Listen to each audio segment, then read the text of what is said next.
Welcome back to Brashenomics. I am Ben Brashen, and a lot of people may be thinking about what Will was just talking about in this ability to go out and rehab a home, but some people maybe don't have quite the patience to go out and build a home or rehab one. And lucky for them, there are other alternatives. Now, Sheri Koones joins us, an award-winning author who helps readers understand that getting the house of their dreams really can be done in an ecologically responsible way. Hi, Sheri. How are you?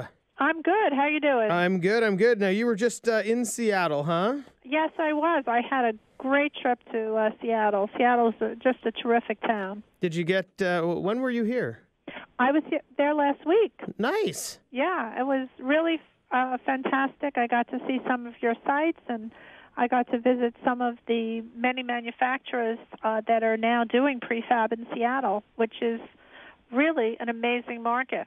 Yeah, it seems that a lot of people have taken that route. Have you seen Seattle as one of those areas or cities that has taken hold of the prefabricated home more than others? Yes, interesting. One of the reasons I agreed to come out there is because this last book that I did, Prefabulous and Almost Off the Grid, there were 5 houses that were in the state of Washington, which is more than any other state that I had in the country. Well, I guess we are winning in the eyes of the prefabricated homes. Sheri, so you just wrote Prefabulous and Almost Off the Grid. Tell us a little bit about the book. This book is from a series that I've been doing about prefab houses, and it's really my interest in this has really grown towards not only prefab but also in building energy efficient and environmentally friendly houses. So this book profiles 32 of the most energy efficient houses in the country that are attractive, comfortable, and also very efficient and are saving people money.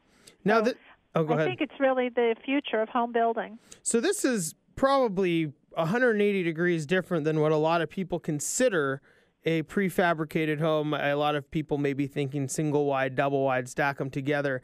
Talk a little bit about maybe the differences between these 32 homes you profiled and maybe what people's perception is. Well, it's interesting because I've been out speaking about prefab and have written 4 books about prefab, and I still meet people and they think that they're like trailers or ugly little boxes. And anybody that has looked at any of my prefab books knows that prefab houses are indistinguishable from site-built houses, except that they're probably built better. They're probably saving the homeowner money. They're saving them time, etc. So, how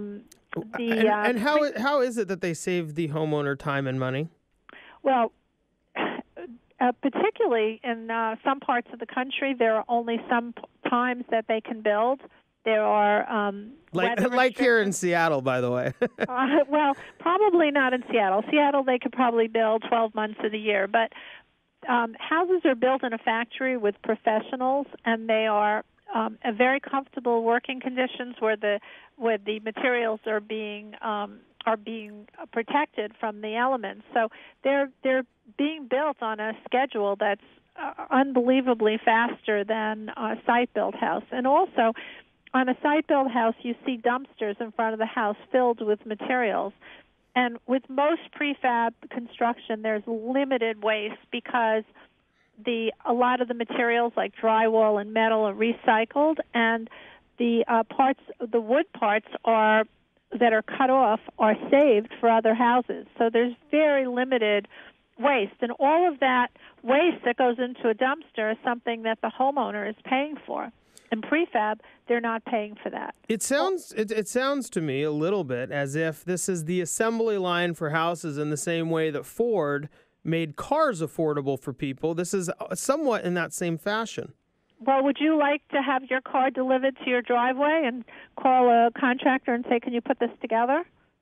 No, it sounds like a horrible idea, actually.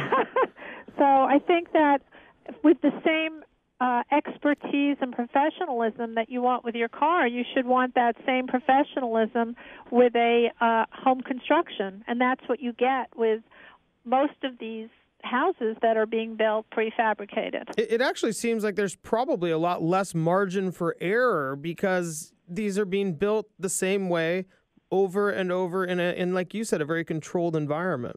Right. Well, not all of the houses are built as a product. A lot of the houses, most of the houses in my book are custom made. But yes, you're right. They're being built in a factory that is installing electrical wires and plumbing in houses all day long, and they're putting together houses all day long. So you have people that are very professional, and also in most cases they're being overseen by supervisors. So Sure. particularly in like a modular factory, you'll see a checklist on every box that's being built, and you have supervisors checking every little bit of work, and so nothing goes out of the plant unless it's been checked.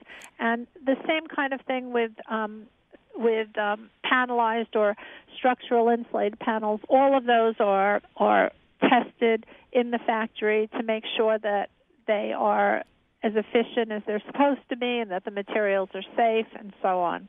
Sheri Koones joins us, author of Prefabulous and Almost Off the Grid. Sheri, so we talk a little about the building process, but what is this off the grid or almost off the grid that is in the title of your book?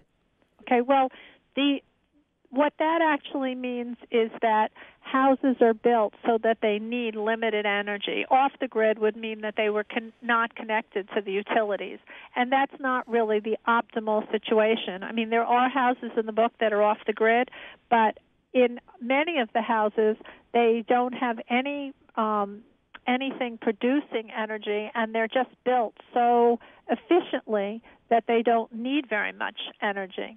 And in some cases, houses do have a renewable energy, such as solar panels and PV panels, and those are creating energy. And if they are attached to the grid, then they can give back energy to the grid. So when somebody goes on vacation they're creating more energy than they need, then that energy goes back to the grid. So that is really the optimal situation. So I called it Almost Off the Grid because I was trying to show that these houses require so little energy, but they're not necessarily not attached to the utility. So it sounds like not only can these be less expensive to purchase, but less expensive to maintain. Right.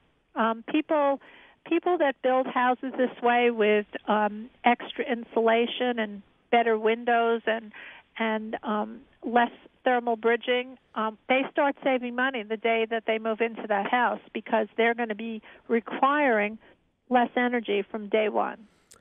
So, in Seattle, a lot of people are green. It is one of those cities that kind of prides itself on that. Are there any specific houses in Seattle that you've covered that really stand out? Well, there are several. There are some really fantastic companies in Seattle building houses that are growing companies. There's a company called Method Homes. I profiled one of their houses in a recent book, and I have a picture of one of their houses in this book. When I first met them, when I was working on a book before this one, they had built just one model house. Now I believe last year they built about 40. And then you have Lindell Cedar Homes, who has been building houses for 70 years, and they use certified wood. They have all of their dealers are NAHB certified, so most of their houses are coming out certifiable. There's a company called Scott Homes, which is outside of Seattle, and they're building structural insulated panel houses, and their houses are incredibly well insulated, and many of them are built without any power source to create off-the-grid energy, but they're so well insulated that the homeowners pay minimal in energy. So there are quite a few companies up in Seattle that are just doing a fabulous job. I'm so impressed with the city as a whole and how they've taken to prefab and also to very green and energy efficient construction. Well, Sheri, it sounds to me, and we do have to go to break in just a second, but it sounds to me that a lot of people may be able in the near future to get over their preconceived ideas of what prefab really means. Right. I think that's true. And they also need to get over the idea that if they build it very energy efficient, it's not going to be attractive. Any house can be built to be very attractive, very attractive and very energy efficient and save the money. So it's kind of like what on the inside that counts for the money, but you can make it pretty too. Absolutely. Sheri, thanks so much for joining us. We do have to go to break again. That's Sheri Koones, author of Prefabulous and Almost Off the Grid. When we come back, a good friend of our show, Scott Appert, will join us from BioHealthy Homes, and we'll discuss a little bit more about health of homes and making sure you live in one that's safe. Thanks so much. We'll be right back.